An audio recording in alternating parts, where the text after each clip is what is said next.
Awalnya banyak pihak yang mempertanyakan mengenai keputusan Indonesia masuk sebagai anggota BRICS dan dianggap sebagai sesuatu yang melenceng dari prinsip politik luar negeri kita yang bebas aktif.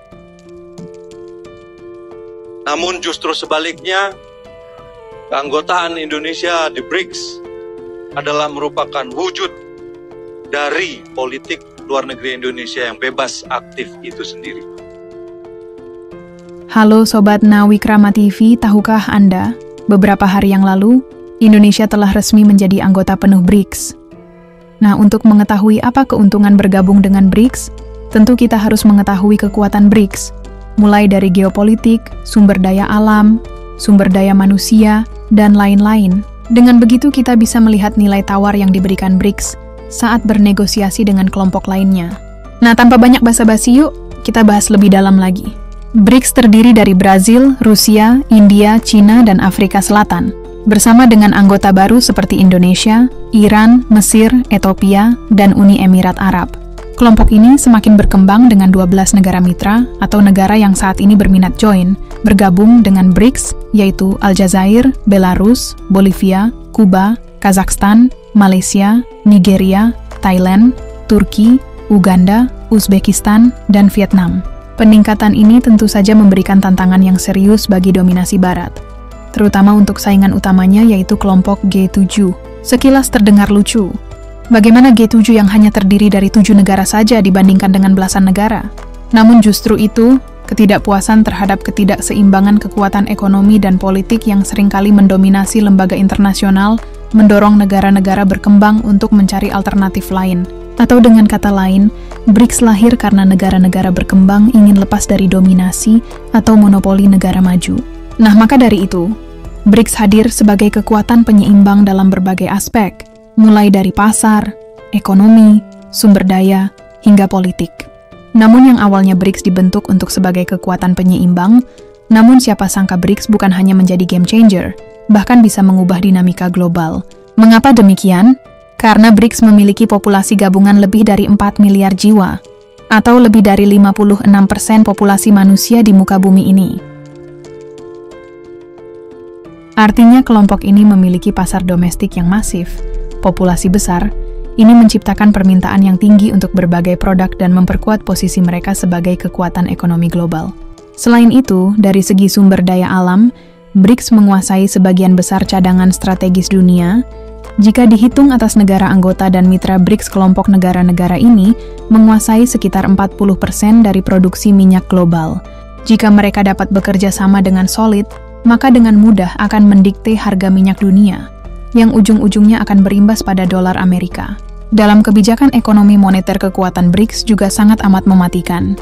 Pada KTT BRICS 2024, aliansi ini berencana meluncurkan mata uang baru yang didukung oleh emas sebagai langkah besar dalam kancah ekonomi global.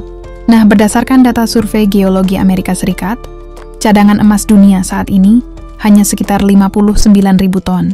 Negara-negara BRICS memiliki cadangan emas yang signifikan dengan menguasai sekitar 53,22% dari cadangan emas yang ada di dunia. Ini memberikan mereka kekuatan tambahan dalam mengatur kebijakan ekonomi dan moneter mereka. Penggunaan emas sebagai penopang mata uang, BRICS bisa menjadi langkah strategis untuk memperkuat kemandirian ekonomi dan sekaligus mengurangi ketergantungan pada mata uang lainnya seperti dolar Amerika Serikat. Sedangkan untuk masa depan teknologi yang membutuhkan mineral kritis, BRICS juga tak kalah mengerikan. Tembaga adalah logam yang sangat serbaguna, banyak digunakan di berbagai industri, baik untuk industri elektronik, otomotif, energi terbarukan, konstruksi, dan lain-lain. Pokoknya dengan kata lain, hampir semua industri manufaktur tak lepas dari tembaga. Nah, cadangan tembaga di seluruh dunia saat ini sekitar 890 juta ton, dan BRICS menguasai sekitar 57,48% dari total cadangan tembaga tersebut. Data ini berdasarkan data USGS. Nah, kemudian timah, logam yang juga tak kalah penting, dan juga banyak digunakan di berbagai industri, kurang lebih miriplah seperti tembaga. Kementerian ISDM mencatat total cadangan timah di seluruh dunia sekitar 474 juta ton. Di sini Cina memiliki cadangan timah sebesar 23%, Indonesia 17%, dan Brazil 15%. Jika di total ketiga negara ini saja sudah menguasai 55% dari total cadangan timah di seluruh dunia. Namun jika ditambah dengan semua anggota dan sekaligus mitra BRICS, maka angka tersebut menjadi 70%. Bisa bayangkan menguasai timah 70% di dunia ini. Berikutnya yaitu aluminium, logam yang sangat serbaguna dan juga dapat diaplikasikan dalam berbagai industri seperti bodi pesawat, kapal, mobil, kereta api, dan lain-lain. Selain itu, aluminium juga berperan sangat penting di masa depan, khususnya dalam industri energi terbarukan, seperti surya panel dan turbin angin sistem. Aluminium mencatat cadangan boksit atau bahan mentah aluminium di seluruh dunia, diperkirakan hanya sekitar 55 hingga 75 miliar ton. Namun hanya sekitar 30 miliar ton diantaranya yang layak secara ekonomi untuk diproduksi. Artinya yang bisa diekstraksi dan digunakan untuk menghasilkan aluminium dengan teknologi dan biaya yang wajar, atau yang relevan dengan skala ekonomi saat ini. Nah, dari angka tersebut, BRICS menguasai sekitar 5,93 miliar ton, atau sekitar 19,77% dari total cadangan bauksit dunia. Namun, jika dihitung dengan anggota mitra atau negara yang saat ini ingin bergabung dengan BRICS, maka diperkirakan ada sekitar 12,48 miliar ton atau sekitar 41,6% dari cadangan aluminium yang ada di dunia saat ini. Sedangkan untuk nikel, logam kritis yang sangat penting dalam industri manufaktur. Karena selain menjadi komponen kunci dalam teknologi penyimpanan energi modern, nikel juga mempunyai peran penting dalam industri baja, utamanya sebagai bahan pelapis anti karat untuk baja yang dikenal sebagai stainless steel.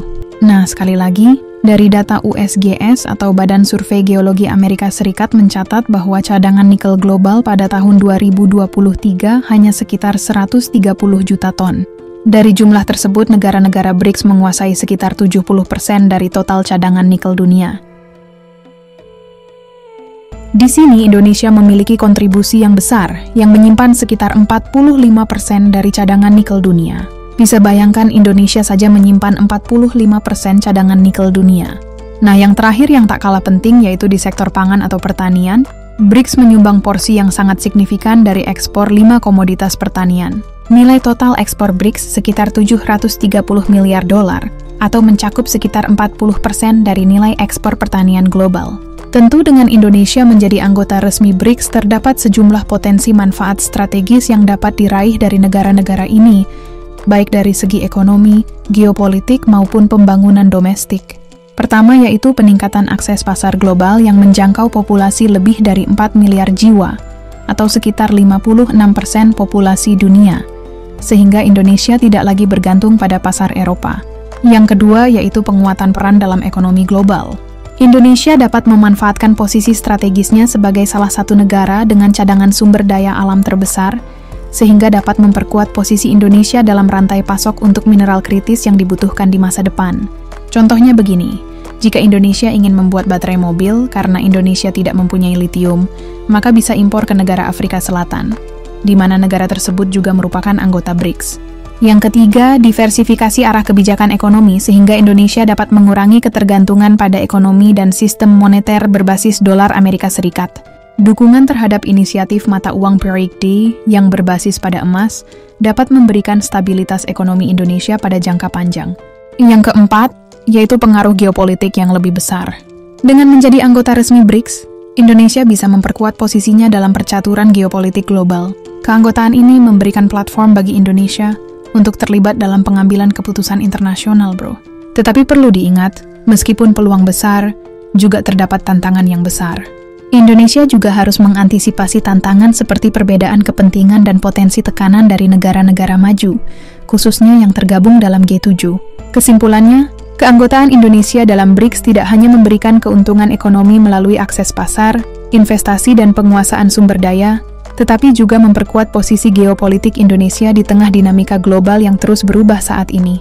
Pertanyaannya sekarang, apakah kita mau mengambil resiko atas perubahan dinamika global ini, atau diam saja sembari menunggu tertelan perubahan geopolitik global yang sedang berlangsung saat ini karena tidak mempunyai kekuatan atau nilai tawar dalam negosiasi? Silakan tulis pendapat kalian di kolom komentar. Terima kasih sudah menonton, sampai jumpa di next video.